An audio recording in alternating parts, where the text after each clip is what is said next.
Louvado seja o nosso Senhor Jesus Cristo, que nos concede mais esta oportunidade de caminharmos pela sua sagrada palavra, a palavra escrita, a palavra divina, a palavra soprada. Estamos no capítulo 8 de Atos e hoje nós estaremos meditando nos versículos 14 a 25. Atos 8, 14 a 25.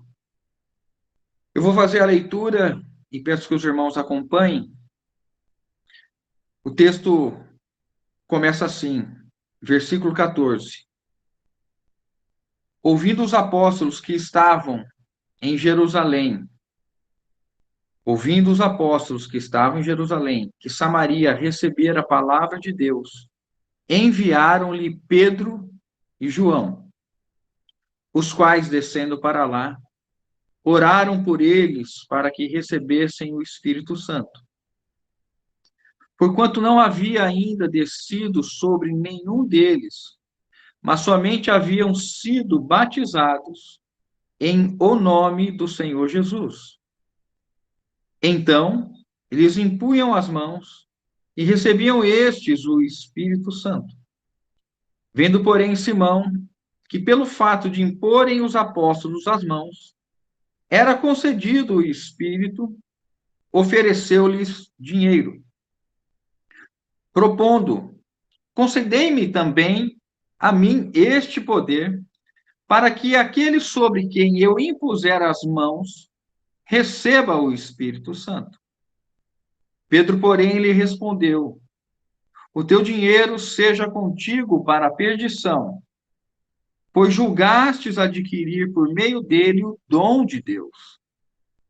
Não tens parte, nem sorte nesse ministério, porque o teu coração não é reto diante de Deus. Arrepende-te, pois, da tua maldade e roga ao Senhor. Talvez te seja perdoado o intento do coração, pois vejo que estás em fel de amargura e laço de iniquidade. Respondendo, porém, Simão lhe pediu: rogai vós por mim ao Senhor, para que nada do que disseste sobrevenha a mim. Eles, porém, havendo testificado e falado a palavra do Senhor, voltaram para Jerusalém e evangelizavam muitas aldeias dos samaritanos. Irmãos, esse texto, né, ou essa porção deste capítulo 8, é precedido por aquilo que nós vimos na reunião passada, em especial a situação decorrente após o martírio de Estevão. Após Estevão ser morto, há uma perseguição instalada contra os irmãos, contra a igreja em Jerusalém. Saulo é introduzido no capítulo 8 como ou como um dos principais perseguidores que entra nas casas dos irmãos em Jerusalém, arrastando homens e mulheres e tirando-os das suas casas, levando-os presos. O que a igreja em Jerusalém havia experimentado nos primeiros tempos, nos primeiros dias pós-Pentecostes, uma simpatia do povo, uma liberdade no culto, na adoração, nas reuniões, usavam o templo, pregavam no templo, a multidão foi se aglomerando, eles gozavam dessa simpatia que nos é dita ali em Atos capítulo 2, o povo estava recebendo os discípulos bem, admiravam a maneira que os discípulos viviam. As autoridades de Israel até então estavam permitindo que eles congregassem, que eles reunissem, que vivessem em comunidade. Mas, a partir do testemunho de Estevão no Sinédrio, em que as autoridades judaicas, as autoridades do Sinédrio, ficaram tomadas, possuídas de grande raiva e mataram a Estevão, apedrejaram Estevão, a situação mudou drasticamente para os irmãos. E o capítulo 8, então, dá conta desse início da perseguição que nós falamos já em especial na reunião passada. E neste capítulo 8 mesmo, nós temos também a introdução do Evangelho, extrapolando do Evangelho, alcançando outras regiões além de Jerusalém, além da Judéia, chegando na Samaria. Isso nos foi dito, né, através de Filipe. Então, a partir do versículo 4 até o versículo 13, nós temos então o relato a respeito da ação de Filipe, um dos 7 escolhidos para servirem à mesa, homem cheio do Espírito Santo, assim como Estevão.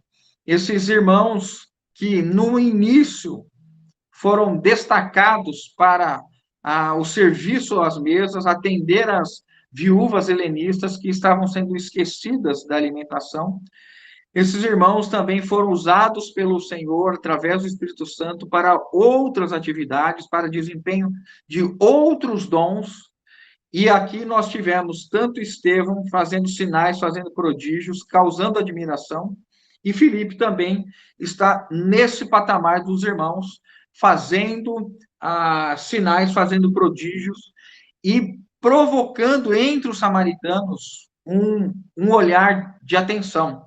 Eu vou fazer a leitura, né, para nós, porque hoje nós vamos tratar especificamente de Simão. Então, só para nós relembrarmos a situação em que Simão estava antes do versículo 14.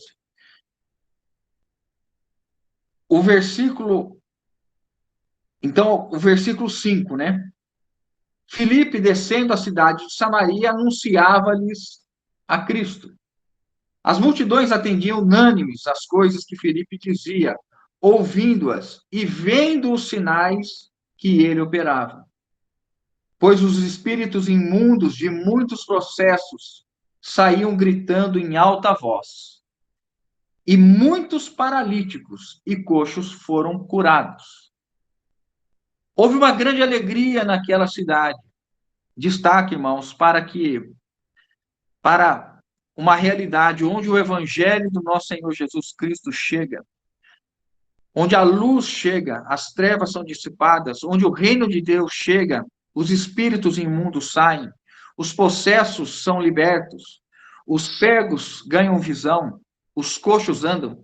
O evangelho promove a alegria do homem, né? E o texto então enfatiza isso, e houve grande alegria naquela cidade. Ora, havia certo homem chamado Simão, que ali praticava a mágica, iludindo o povo de Samaria, insinuando ser ele de grande vulto.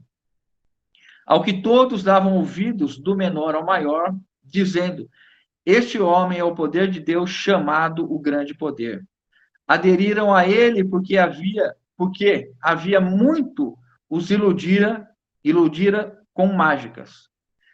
Quando, porém, deram crédito a Filipe, que os evangelizava a respeito do reino de Deus e do nome de Jesus Cristo, iam sendo batizados, assim, homens como mulheres.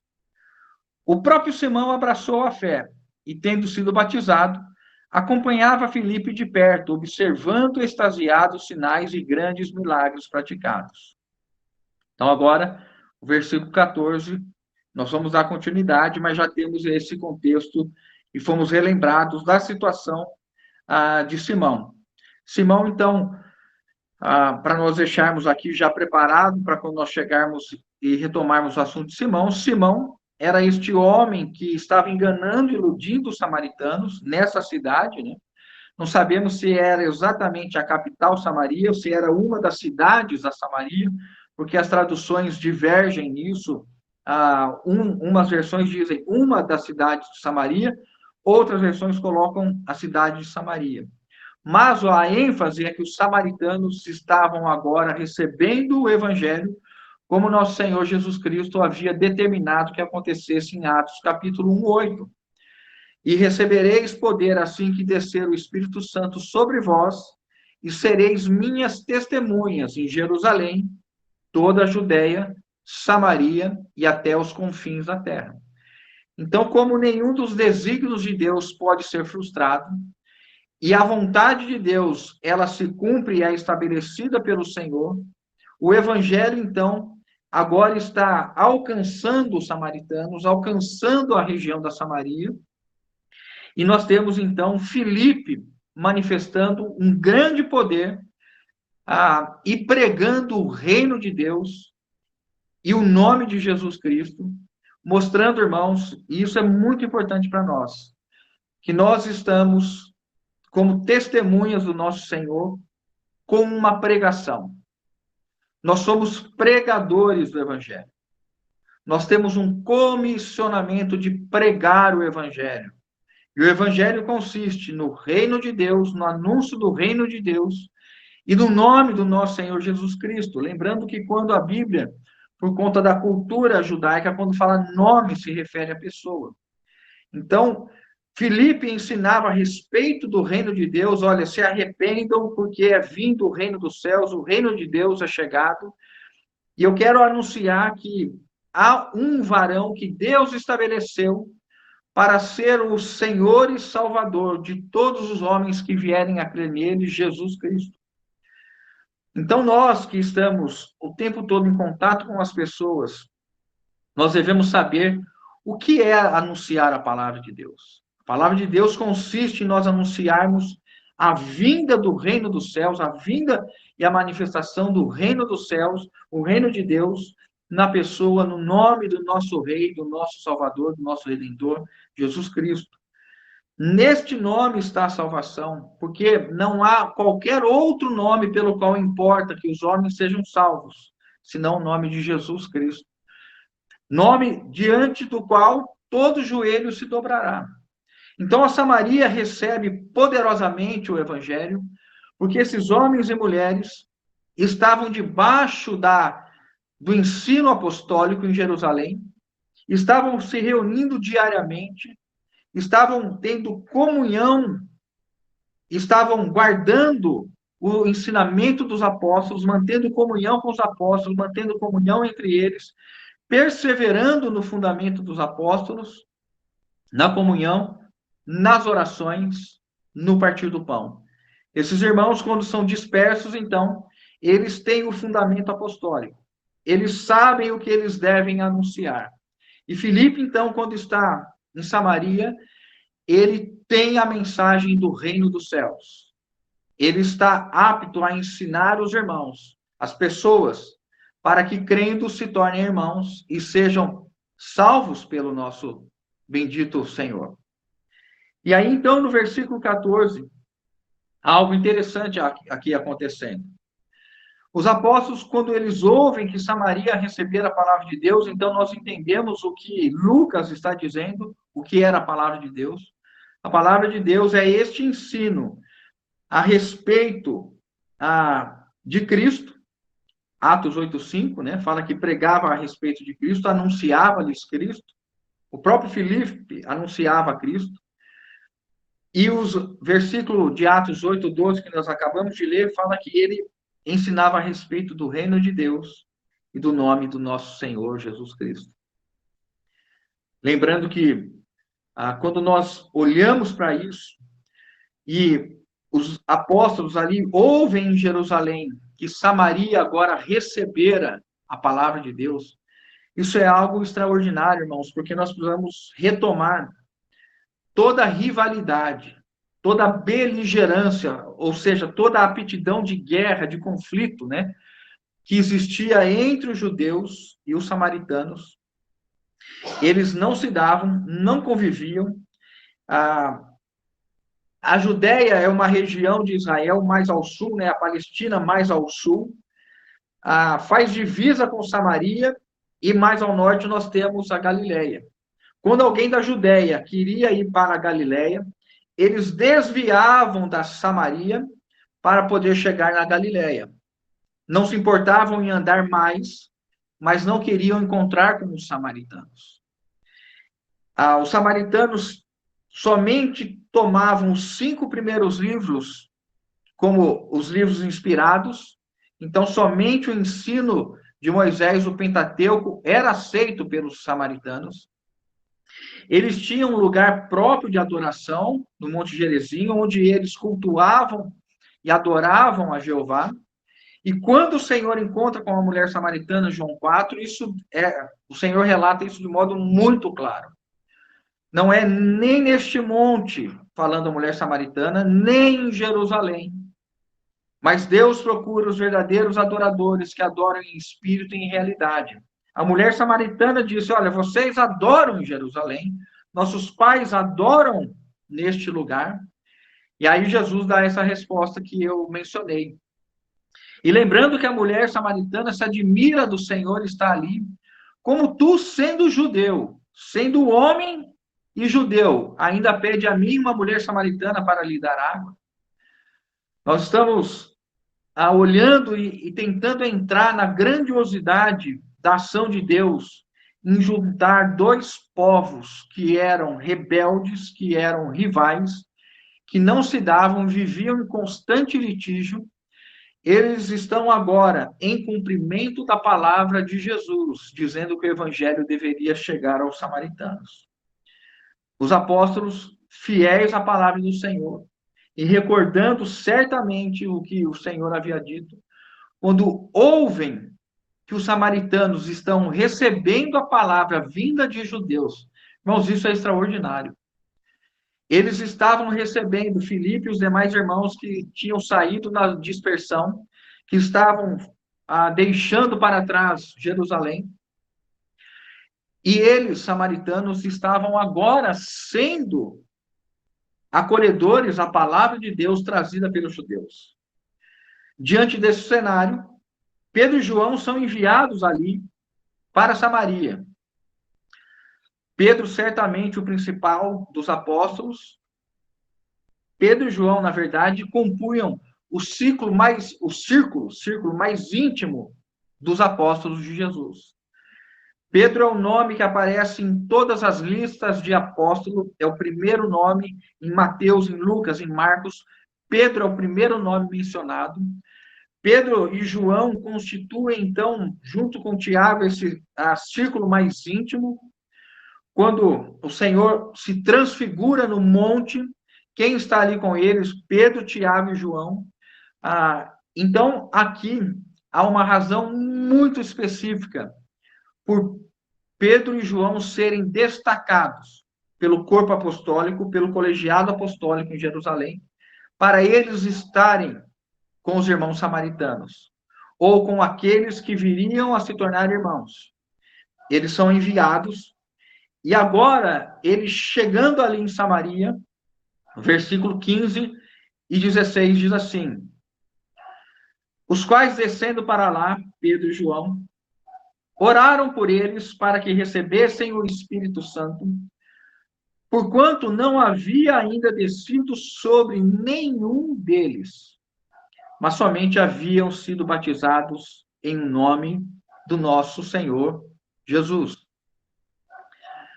Essa é uma situação muito distinta na Bíblia, né? Muito incomum, porque o que nós estamos aqui diante de nós é uma situação intencional de Deus em retardar a descida do Espírito Santo.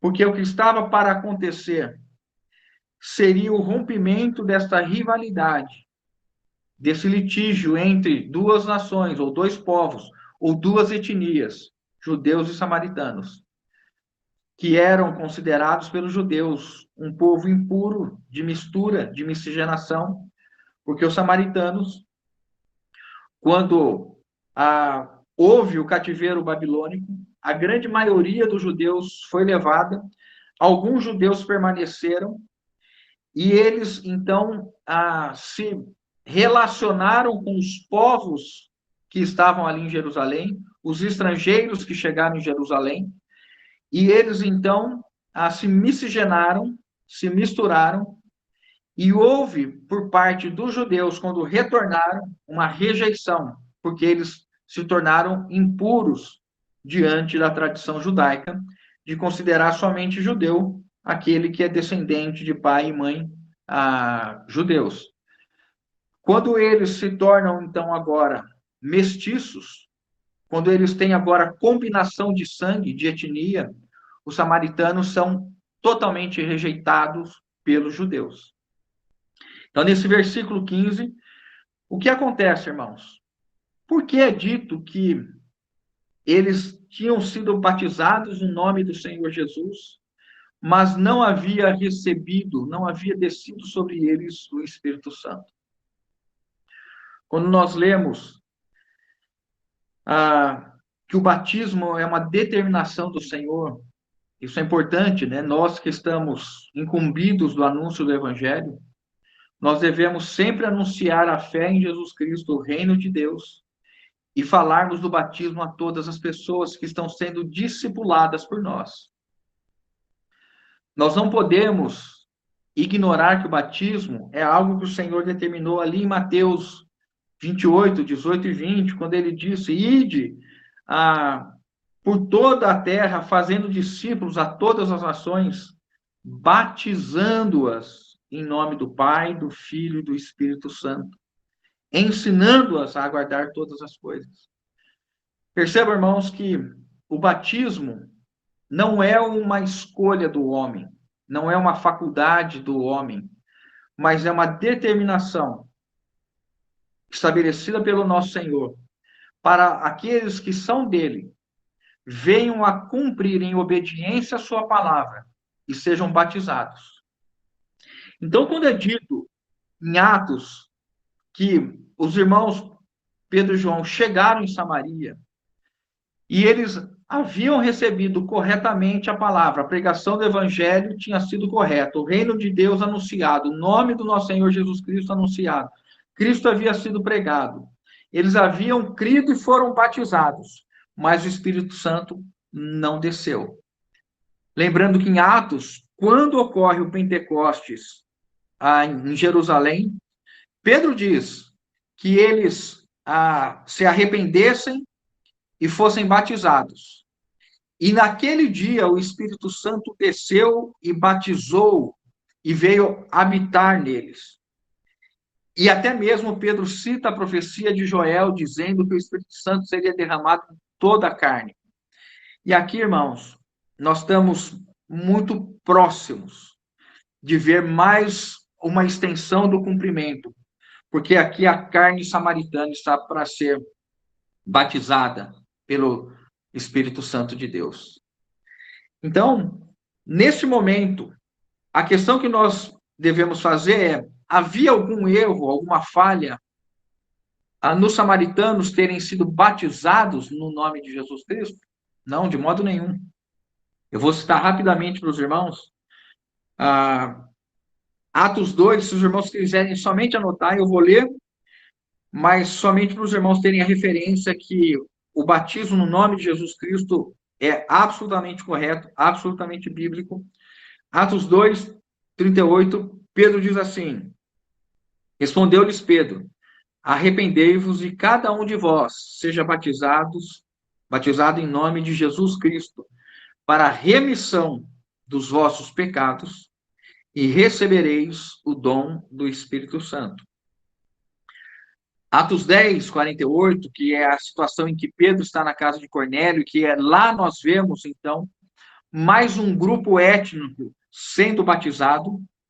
Cornélio, da corte romana, então um gentil, junto com sua casa, eles recebem Pedro, e também o Espírito Santo cai sobre eles durante a pregação de Pedro, e eles, então, recebem o Espírito Santo e são batizados. Eu vou ler Atos 10, 48. E ordenou que fossem batizados no nome de Jesus Cristo. Então lhe pediram para que permanecesse com eles alguns dias. Aí Pedro, quando está relatando o que aconteceu na casa de Cornélio, em Atos 11, 16, ele diz assim: então me lembrei da palavra do Senhor, quando disse: João, na verdade, batizou com água, mas vós sereis batizados com o Espírito Santo. E nós temos mais uma situação. Atos 19, nós temos Paulo encontrando com um grupo de 12 discípulos que estavam em Éfeso, que não haviam sequer ouvido a respeito do Espírito Santo e tinham sido somente batizados no batismo de João. Então, Paulo anuncia a Cristo, e aí o que acontece? Atos 19, 5 diz assim: eles, tendo ouvido isto, foram batizados em nome do nosso Senhor Jesus. Então, percebam, irmãos, que batizar no nome de Jesus era uma prática, e é uma prática, é um ensino, é uma determinação. E quando os samaritanos foram batizados no nome de Jesus Cristo, não havia qualquer problema nesse sentido. O fato é que o Senhor retardou a descida do Espírito para que os apóstolos, sendo judeus, estivessem em terra samaritana, estivessem com os samaritanos, que estavam já com a palavra pregada, o batismo realizado. E agora o versículo 17, nós podemos ler, diz assim: então lhes impunham as mãos e recebiam estes o Espírito Santo. Pedro e João, agora conduzidos pelo Espírito Santo, diante dos samaritanos, eles passam a orar para que eles recebam o Espírito Santo. Veja como é importante a gente ver o contexto. Eles não estão pregando mais, porque a pregação já fora feita. Eles estão agora somente orando para que eles recebessem o Espírito Santo. Quando a pregação é correta, irmãos, e isso nos traz uma responsabilidade, nós pregarmos estritamente a palavra de Deus, pregarmos o arrependimento, pregarmos a salvação em Cristo Jesus, pregarmos o batismo.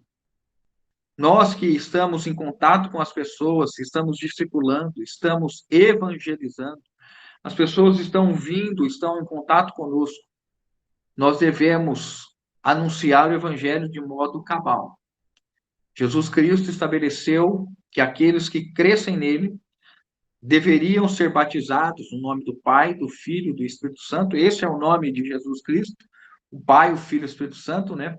Então não há qualquer tipo de contenda ou rivalidade, ou batismo no nome da Trindade, batismo no nome de Jesus Cristo, porque batizar no nome do Pai, do Filho e do Espírito Santo é batizar no nome de Jesus Cristo. O que importa é ser anunciado a Jesus Cristo como o Verbo encarnado, o Redentor e Salvador, o que foi entronizado pelo Pai.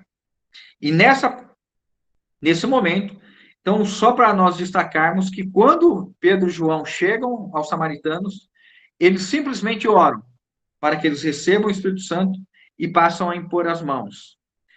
E a quem eles impunham as mãos, recebiam o Espírito Santo. Irmãos, isso é extraordinário. Deus está usando esses dois homens para confirmar que os samaritanos fazem, então, agora, parte do único corpo de Cristo existente na Terra, inicialmente formado somente por judeus que vieram do Pentecostes. Agora estão os samaritanos experimentando a habitação do Espírito Santo. Por meio de quem? De dois homens judeus, que estão impondo as mãos em quem? Em samaritanos. E neste ato de impor as mãos, os apóstolos estão fazendo duas coisas. Estão identificando os samaritanos como membros do corpo de Cristo. E estão agora também fazendo com que, manifestando a aprovação do Senhor. Por que o Espírito Santo veio? Porque Deus, o Pai, o nosso Senhor Jesus Cristo, está aprovando que os samaritanos convertidos, batizados, façam parte do único corpo, da única Assembleia Universal, que é a igreja. Então, agora, a igreja tem aqueles que originaram da etnia judaica e daqueles que originaram da etnia samaritana, eles estão incluídos no único corpo de Cristo. E aí, gostaria só de lembrar aos irmãos dois textos preciosos.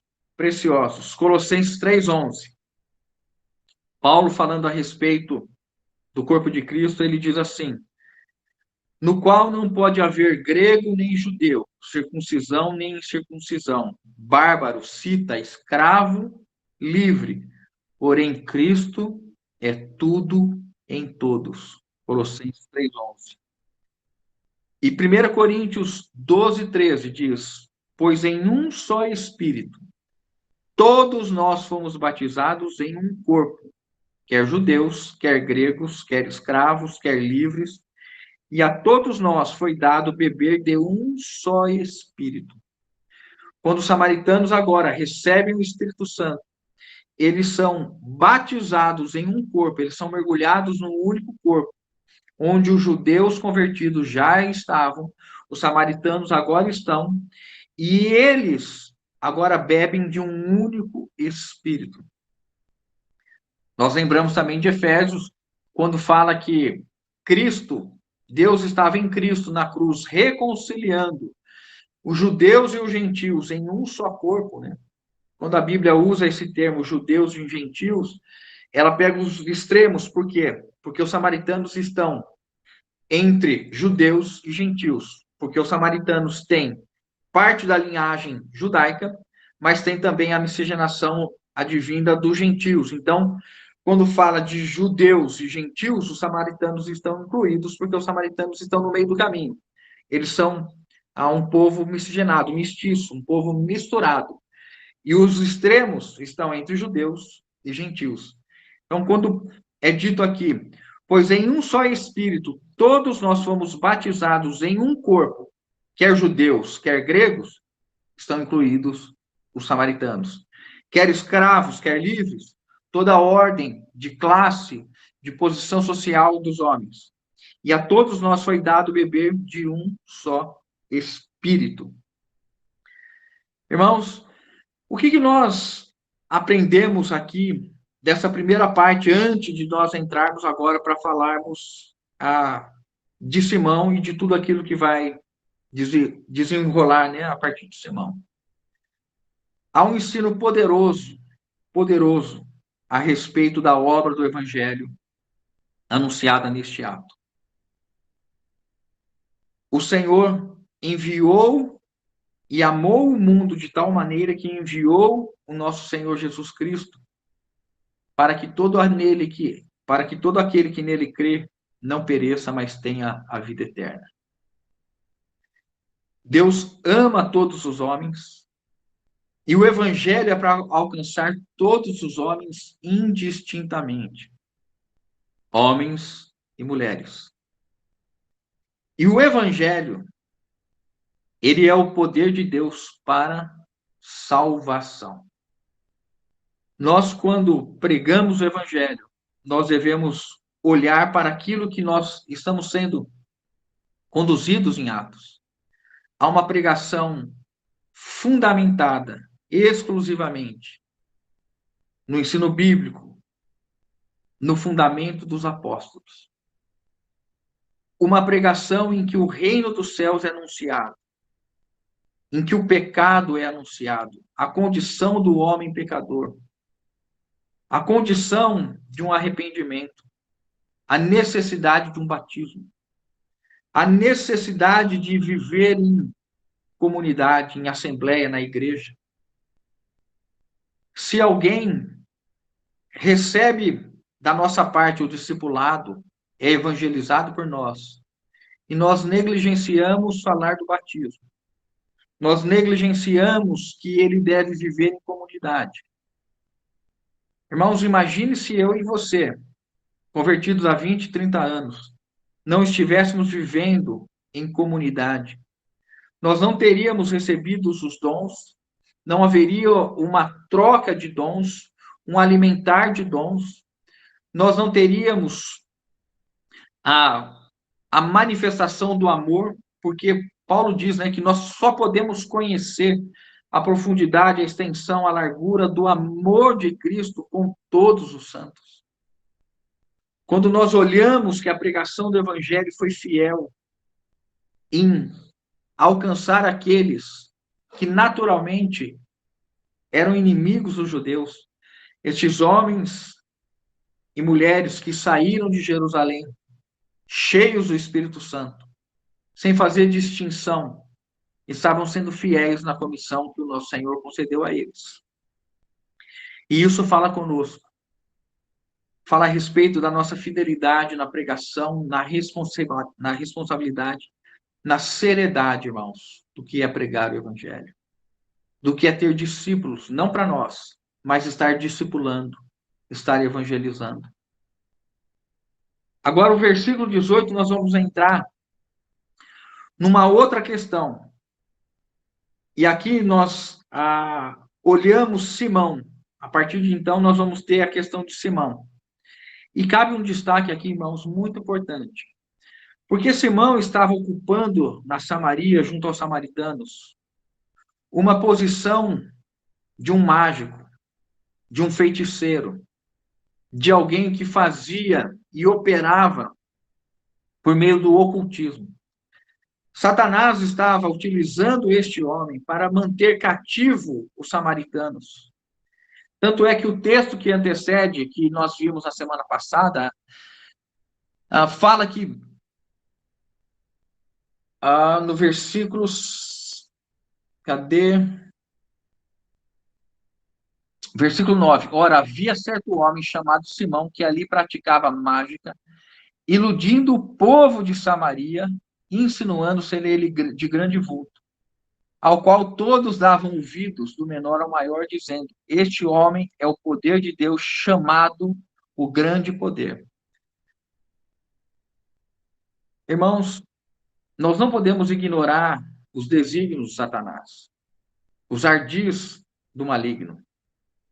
A nossa luta não é contra carne e sangue, mas sim contra os principados, os poderes, as potestades, os espíritos, os dominadores deste século, que mantêm cativos e escravizados os homens. E certamente a feitiçaria, o ocultismo, é uma maneira de ocupar o coração dos homens, iludir os corações dos homens e fazer com que eles se sintam perto de uma relação com uma divindade e que a vida deles acabe melhorando.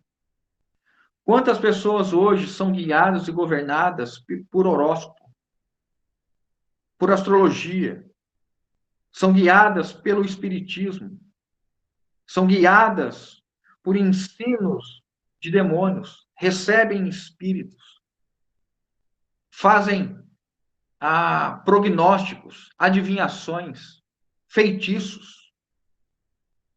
Nós estamos lidando com alguém que está ocupando a Samaria e sendo visto por aqueles homens com o grande poder de Deus, uma obra já conhecida de Satanás, de tentar replicar, de tentar reproduzir aquilo que Deus faz.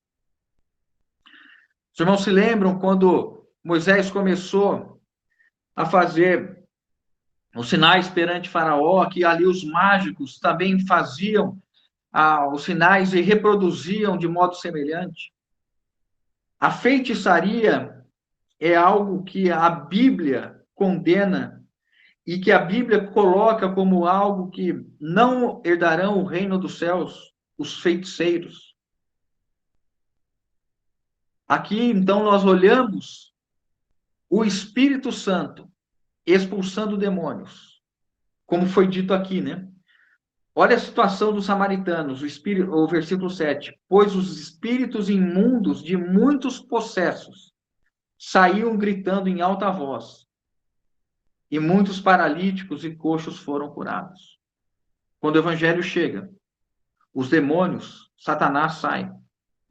Quando o evangelho chega, quando a autoridade do nome de Jesus Cristo chega, os demônios têm que bater em retirada. É por isso a importância de nós pregarmos o evangelho fidedignamente, com a autoridade que procede do ensino da palavra de Deus. E aqui o versículo 18 diz assim, né? Vendo, porém, Simão que pelo fato de imporem os apóstolos as mãos era concedido o Espírito, ofereceu-lhes dinheiro, propondo: concedei-me também a mim este poder, para que sobre quem eu impuser as mãos receba o Espírito Santo. Num primeiro momento, nós vimos a Simão acompanhando Filipe, admirado com sinais e prodígios. Mas agora, ele está diante de dois homens que impõem as mãos, e o Espírito Santo se manifesta sobre aqueles que recebem o Espírito. E Simão, então, tem um coração inclinado a uma ganância, a um desejo, a uma ambição de poder, de ser visto e ser mantida, possivelmente, a sua fama de ser o grande de Deus, de ser uma emanação. Alguns comentaristas dizem isso, que a história mostra que Simão era visto como uma emanação de Deus, como alguém que pronunciava, que quase manifestava fisicamente a divindade. Veja como Satanás é astuto, irmãos. E nós precisamos entender a nossa luta espiritual. Pedro, então, quando vê Simão se pronunciando dessa maneira, concedei-me também este poder. Veja que Simão tem um desejo de ser visto como um homem que tem poder de impor as mãos e homens receberem o Espírito Santo. Ele fica fascinado. E ele imagina que ele pode comprar o direito ao Espírito Santo e o poder de impor as mãos. E ele dá um preço, porque quando ele fala assim, me concedam por dinheiro que eu receba esse poder, o que passa na cabeça dele é que há uma relação capaz de dar um preço ao Espírito Santo. Quanto custa o Espírito Santo, irmãos? Quanto custa ter o Espírito que procede de Jesus Cristo? O Espírito que procede de Deus, o Criador. O Espírito que está na igreja há 2000 anos. O Espírito que nos santifica. O Espírito que nos concedeu a vida eterna. Qual é o preço? Mas Simão pede, me dá, eu quero comprar, eu quero ter este poder. E o que acontece aqui, irmãos? Muito possivelmente, ele gostaria de continuar ocupando entre os samaritanos essa posição de destaque. O que vem da parte de Pedro agora é algo que nos choca, né? Versículo 20. Respondeu, porém, versículo 20, Pedro, porém, lhe respondeu, o teu dinheiro seja contigo para a perdição, pois julgastes adquirir por meio dele o dom de Deus. Pedro, ao ouvir esse pedido para que fosse concedido o Espírito Santo por dinheiro, Pedro tem uma atitude que nos choca. E se Pedro estivesse diante de nós hoje, irmãos, neste ambiente que nós estamos vivendo, certamente Pedro seria repreendido. Porque Pedro diz assim, o teu dinheiro seja contigo para perdição. Essa palavra perdição, na língua original, tem dois sentidos. Ou destruição terrena, a pessoa ser destruída terrenalmente, materialmente, seja financeiramente, ela vira ruína. Como também tem um sentido dela ser destruída no inferno, dela estar acabada no inferno. Seja um ou seja outro, claro que, evidentemente, se Pedro aqui, quase que literalmente, disse, olha, vai para o inferno, você e teu dinheiro, há uma questão muito mais intensa, mais severa, mais grave, mandar ao inferno. Se Pedro estava dizendo, olha, esse dinheiro vai te ruir, vai te terminar, você vai se acabar por conta do seu desejo, por conta deste coração impuro que você julga poder adquirir o dom de Deus por dinheiro. Mas, de qualquer maneira, o que o Espírito Santo está mostrando aqui para nós? Primeiro, nós precisamos estar claros que o dom de Deus é gratuito, que homem nenhum deve pagar, que não há sacrifício algum para obter o dom do Espírito Santo, senão crer e ser batizado. Que a única maneira que nós precisamos para receber o dom do Espírito Santo é nós crermos de todo o nosso coração e confessarmos com a nossa boca a respeito de Jesus Cristo, que morreu, ressuscitou e que hoje é o Senhor, né? Quando eu digo hoje, quando a pessoa conhece o Evangelho dessa maneira, que Deus o fez Senhor e Cristo. O que Pedro está colocando aqui, e está trazendo de uma maneira muito clara, é que a verdade do Evangelho, ela não pode ser alcançada naturalmente pelo homem, ou com um esforço pelo homem. Mais do que isso, Pedro se firma na verdade, irmãos. E é isso que eu ensino para nós. Pedro está chegando diante de um homem recém, aspas, convertido, porque essa é uma questão que a gente vai falar daqui a pouquinho. Embora o texto nos diga claramente isso, nós não podemos duvidar que ele creu e que ele foi batizado. E Pedro, então, está diante deste homem que agora está propondo: me dá dinheiro, me dá o Espírito Santo por dinheiro. Pedro assume uma posição que todos nós devemos assumir, irmãos.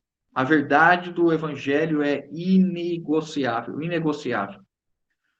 Nós não podemos reduzir, conceder, flexibilizar, acomodar a verdade do Evangelho.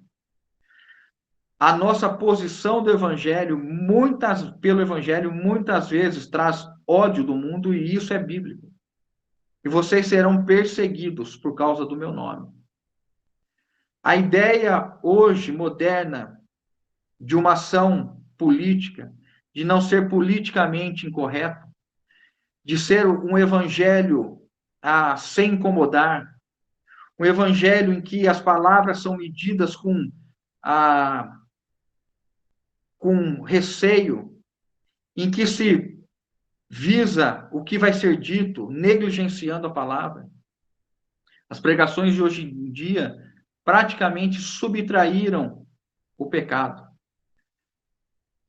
A pregação de hoje praticamente coloca o homem numa condição de que Deus está recebendo um presente quando um homem se volta a ele.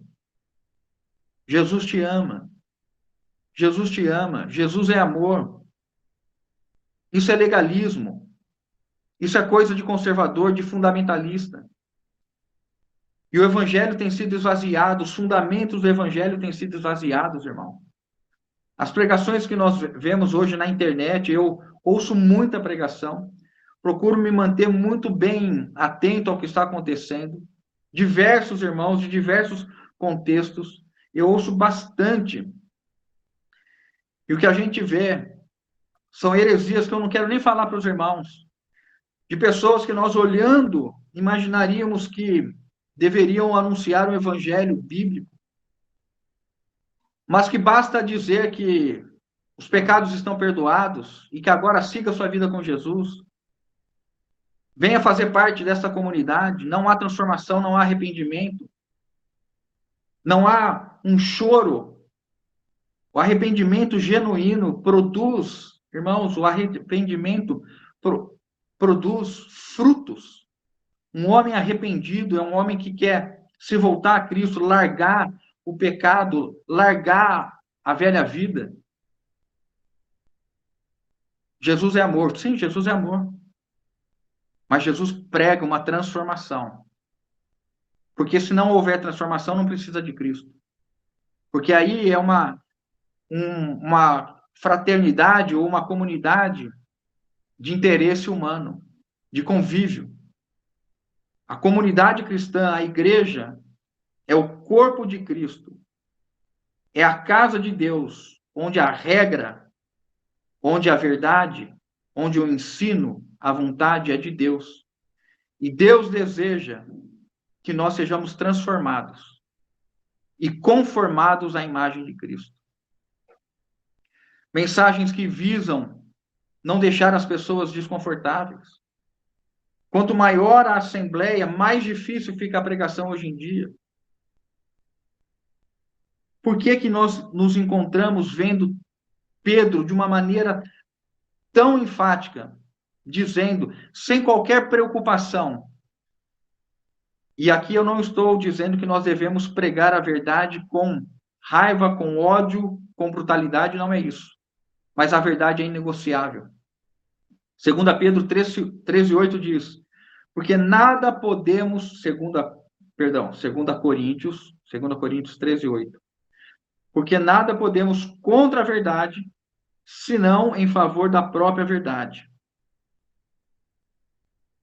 E Efésios 4:25. Então, Coríntios diz, olha, nós não podemos nada contra a verdade. Nós só podemos agir a favor da própria verdade. O evangelho é a verdade, a igreja é a coluna e base da verdade. Por isso, deixando a mentira, Efésios 4:25, por isso, deixando a mentira, fale cada um a verdade com o seu próximo. Porque somos membros uns dos outros. Pedro estava falando a verdade com Simão? Sim, irmãos. Nós devemos falar a verdade. Se alguém é recém-convertido, vive em práticas indevidas, adultério, fornicação, homossexualismo, mentira, furto, tantas coisas. Todos nós somos pecadores. Não há distinção na natureza do pecado, né? Todos nós somos pecadores. Mas, irmãos, o evangelho tem nos transformado. Nós devemos estar pecando menos hoje do que ontem. O autor de Hebreus diz que nós não sangramos ainda, que nós não combatemos com sangue ainda o pecado, mostrando que a nossa luta contra o pecado é até o último dia da nossa vida. A carne milita contra o espírito. Nós devemos entender que o evangelho é para a conformação à imagem de Cristo, para nós sermos levados ao crescimento, à maturidade da fé. E Cristo ser formado em nós, para que Cristo seja tudo em todos. O homem precisa ser transformado. E o evangelho é o poder de Deus para a salvação de todo aquele que nele crê. Nós temos mais fruto do Espírito hoje do que ontem. Nós temos manifestado mais amor aos irmãos hoje do que ontem. Nós temos sido mais obedientes à palavra, mais reverentes à palavra hoje do que ontem. Aí, vamos seguir. Versículo 21 diz, Pedro e João, né? Não tens parte nem sorte neste ministério, porque o teu coração não é reto diante de Deus. O que Pedro está dizendo? Este ministério, este ensino, o evangelho, você não tem parte no evangelho, você não tem parte na comunidade cristã, você não tem parte no anúncio do evangelho, você não tem uma porção neste ministério, a você não é dado receber as bênçãos deste ministério, que é o evangelho, que converte as pessoas, que introduz as pessoas no corpo de Cristo, porque Simão ainda não tinha recebido o Espírito Santo. E se alguém não recebe o Espírito Santo, não é nascido de novo, irmãos. Pedro fala, vai que esse dinheiro com você seja para a destruição. E você não tem parte, você não está na comunidade cristã, você não está na Assembleia, você não faz parte do corpo de Cristo. Você não tem porção alguma nisso, porque teu coração não é reto diante de Deus. Por isso que nós que anunciamos o Evangelho, somos responsabilizados no anúncio fiel do Evangelho, indo a fundo na pregação para que os corações se convertam, se arrependam. Claro que isso não é uma obra nossa, mas pregar a verdade para que o Espírito Santo suscite a verdade e leve luz, isso é uma obra nossa. Não podemos escolher textos, não podemos negligenciar texto. Dentro do que nós temos visto aqui, nós devemos anunciar o crer no Senhor, a vinda do reino, o arrependimento, o batismo. E aí Pedro diz assim, né? Não é reto diante de Deus. Veja, irmãos, queria destacar aqui mais uma questão importante para nós. Pedro está fazendo aqui um discernimento de quem é o homem que está diante dele. Pedro está julgando o falar de Simão e a ação de Simão. E nós ouvimos de maneira equivocada que nós não devemos julgar a ninguém. E o que Pedro está fazendo é exatamente julgando, discernindo. O que você propôs é equivocado e o seu coração está errado. Seu coração não é puro. Nós devemos, irmãos, ter essa atitude de julgar palavras e ações para discernir as pessoas. O homem espiritual julga todas as coisas e por ninguém é julgado. Nós devemos estar atento à ação das pessoas. Como que nós podemos corrigir alguém na assembleia que nós congregamos, se nós não avaliamos se o que ele fala, o que ele age está correto? Como que alguém pode ser admoestado? Como que alguém pode ser corrigido, disciplinado? Se não nós discernirmos, julgarmos, avaliarmos, medirmos, verificarmos as ações, as palavras. Como isso? Só para fundamentar mais isso, né? 2 Tessalonicenses 3,6 diz assim, 2 Tessalonicenses 3,6. Nós vos ordenamos, Paulo falando, né, os irmãos, nós vos ordenamos, irmãos, em nome do Senhor Jesus Cristo, que vos aparteis de todo irmão que ande desordenadamente, e não segundo a tradição que de nós recebestes. Como que Paulo fala para você se afastar de um irmão que anda desordenadamente? No contexto, Paulo depois vai dizer, desordenadamente é alguém que não trabalha, um irmão que não trabalha e que vive dando enxerido na vida dos outros. Depois, se os irmãos quiserem ler lá, 2 Tessalonicenses 3,6. Um irmão que está desordenado, não está trabalhando, é um fuxeriqueiro, vive dando conta da vida dos outros. E Paulo diz assim, se afaste dele. Como que eu vou me afastar de alguém se eu não estou julgando, discernindo, avaliando como esse irmão está vivendo? Como que eu posso corrigir? Quando Paulo diz assim, se alguém for surpreendido numa falta, corrigiu com espírito de brandura. Você vai ter que julgar. A ação deste irmão está correta? Ele ensinou corretamente? 1 Coríntios capítulo 14, versículos 28 e 29.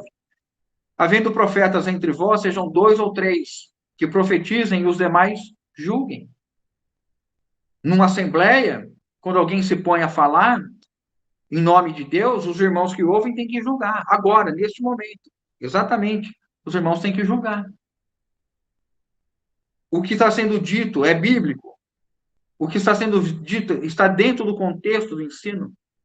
Irmãos, e eu queria dizer aos irmãos que é uma grande segurança para nós, uma grande segurança, o ensino expositivo, o estudo expositivo das palavras. Como nós temos feito livro após livro, capítulo após capítulo, versículo após versículo. Porque a chance de sair ou de errar diminui, claro que existe. O erro pode ser por desatenção, por falta de estudo, por falta de compreensão, mas também o erro pode ser intencional, pode ser para manipular, como nós estamos falando de Simão. Mas a exposição, lendo o versículo, os irmãos discernindo, depois meditando, pensando, ao que foi dito, não confere. Por isso que sempre procurem, irmãos, ouvir qualquer pessoa com discernimento. Pode ser a pessoa que você tem maior respeito, pode ser alguém muito íntimo. Qualquer homem e mulher que se levante para falar no nome do Senhor deve ser julgado, discernido. Porque nós devemos fidelidade ao Senhor. Agora, irmãos, se Pedro, então, diante de Simão, ele assume a verdade, ele é a coluna e base da verdade, e Pedro tem esse perfil, como ele fez com Ananias e Safira, como ele defendeu a verdade diante de Ananias e Safira, que mentiram ao Espírito Santo e foram eliminados pelo Senhor imediatamente, mantendo a pureza e dizendo: olha, vocês intentaram contra o Espírito de Deus. Pedro está novamente diante de uma situação em que ele assume a verdade. Mas, irmãos, veja que aqui, diferentemente de Ananias e Safira, porque eles haviam falado contra o Espírito Santo e foram fulminados, aqui Pedro dá um caminho para que Simão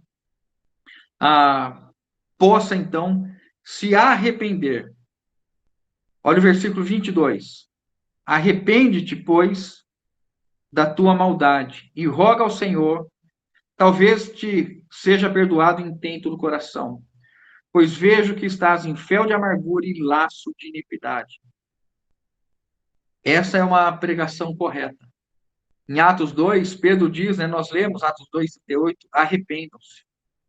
O Senhor Jesus, em Atos 17 também, Atos 17:30, fala o seguinte, né? Paulo dizendo, quando ele estava ali, Atos 17:30, fala assim: ora, não levou Deus em conta os tempos da ignorância, quando Paulo estava no Areópago, não levou Deus em conta os tempos da ignorância, agora, porém, notifica aos homens em toda parte que se arrependam.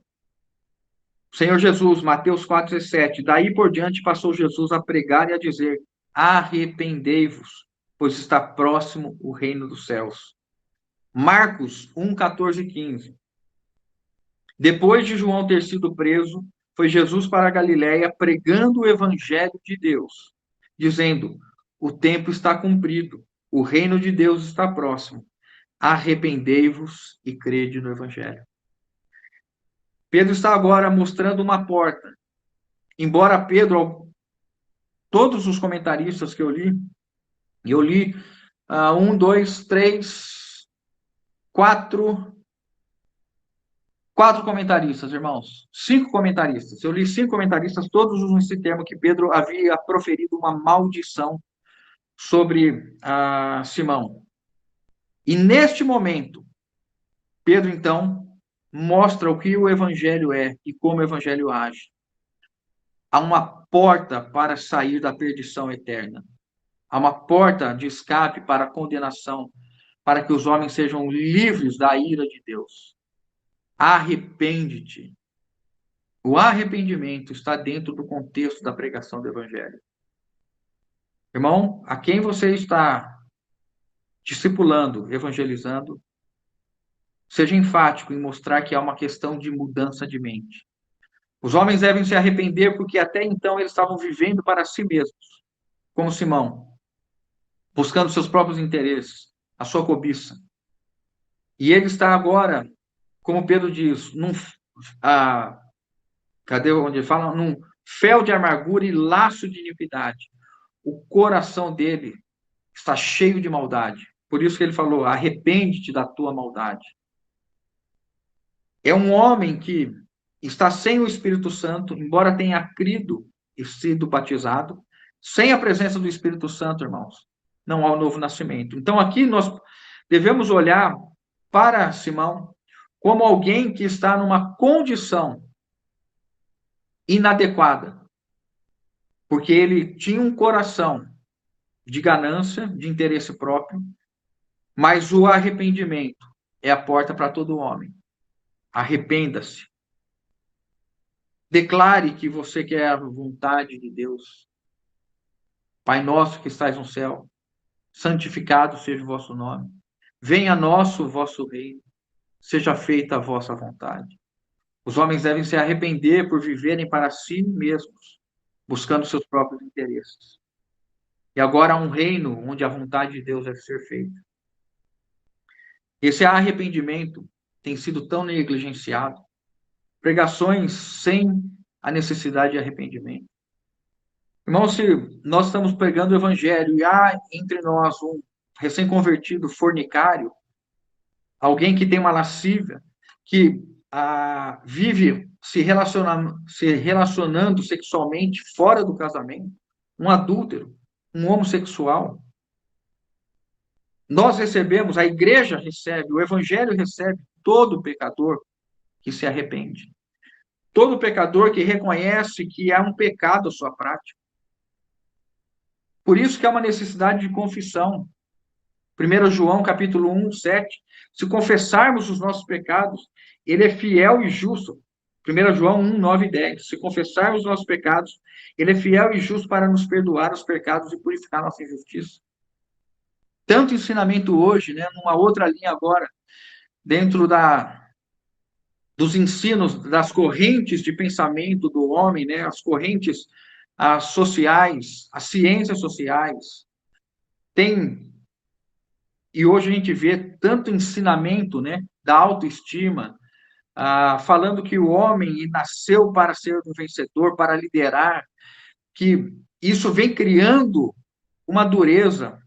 Porque se eu sou um líder, se eu sou alguém perfeito, que tudo que eu faço dá certo, que minha mente é só pensamento positivo, que tudo que eu falo acontece, a lei da atração, eu tenho que falar palavras positivas para o universo, que o universo conspira a respeito do que eu penso, falo. Esses homens cada vez mais duros no coração, mais incapazes de perdoar. Enquanto o evangelho vem falar de arrependimento, de confissão de pecado. Irmão, você, eu que erro com a esposa, com os filhos, perdoa. Eu que erro com os irmãos, me perdoe. Se alguém ensina errado, irmão, eu ensinei errado, me perdoa. Nós devemos ter um coração manso e humilde do Senhor. E isso aqui, Pedro fala com amor, por isso que falar a verdade em amor não é passar um pano no pecado, nas transgressões, mas é por amor à pessoa que, se ela não se arrepender e crer genuinamente, ela está condenada. Para Simão aqui, irmão, só resta duas situações. E aqui o versículo 24 diz, né? Respondendo, porém, Simão lhes pediu: rogai vós por mim ao Senhor, para que nada do que disseste sobrevenha a mim. Simão coloca, olha, e aqui é uma divergência, os comentaristas, alguns dizem que é um início, um indicativo de que houve um arrependimento de Simão, outros dizem, não, ele não está arrependido, ele está só querendo se livrar da condenação, da punição, daquilo que Pedro havia dito. Mas o mais interessante é que Lucas não diz se ele se arrependeu ou não, porque isso compete ao nosso Senhor.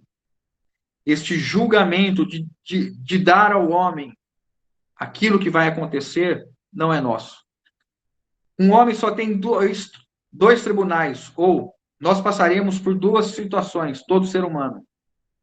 Se creu em Jesus Cristo, estará perante o tribunal de Cristo para receber o bem ou o mal que tiver feito por meio do corpo. Então, irmãos, nunca se esqueça que nós seremos julgados pelo bem ou o mal que tivermos feito por meio do corpo. Por isso que o Espírito Santo vem nos dar discernimento do que são as coisas que agradam a Deus e o que desagradam, as coisas boas e as coisas más.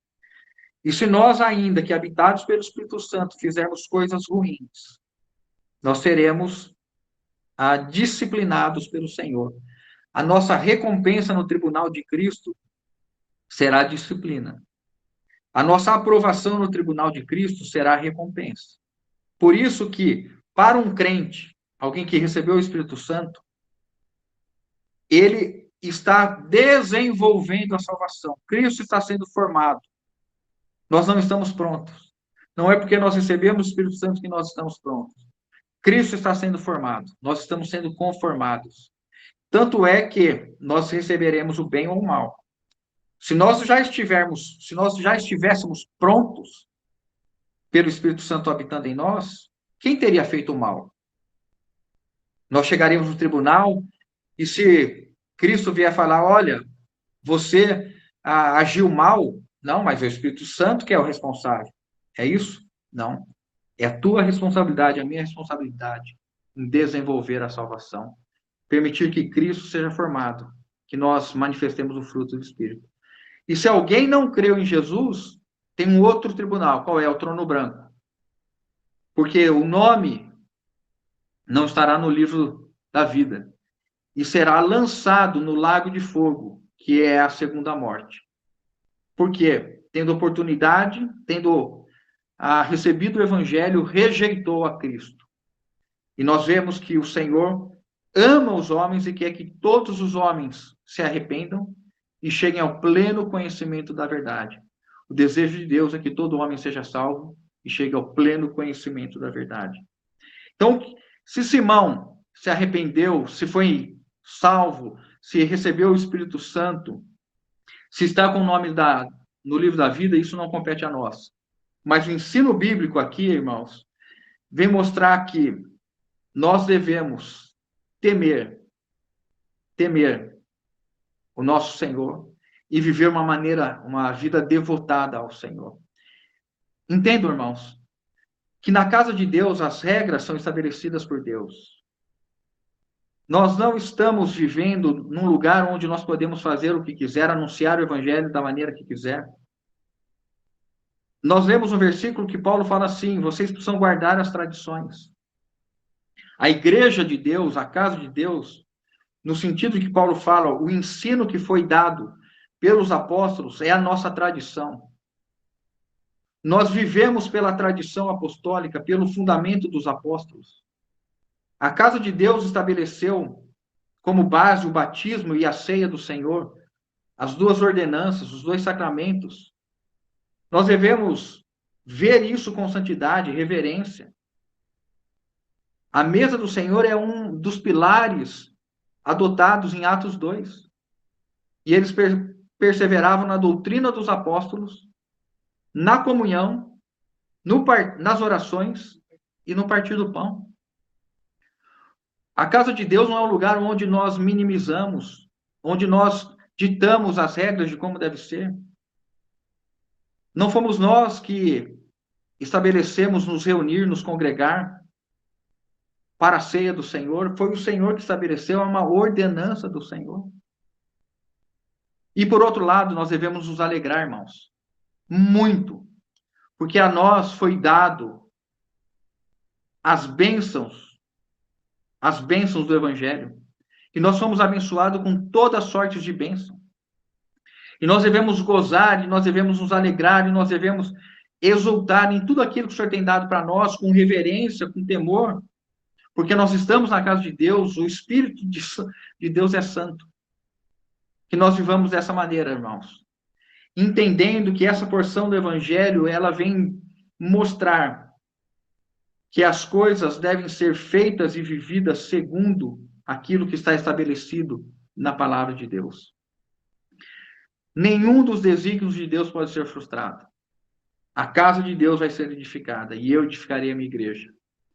E termino aqui com os irmãos, lendo Atos 21, mostrando como a casa de Deus, ela, hoje, né, do que ela é constituída. Atos 21, versículo, deixa eu ver se eu...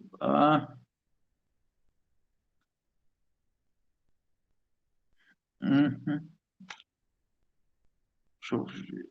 Acho é o versículo 21, só um segundo, irmãos. Depois eu mando para os irmãos, eu perdi o versículo, mas é Atos 21.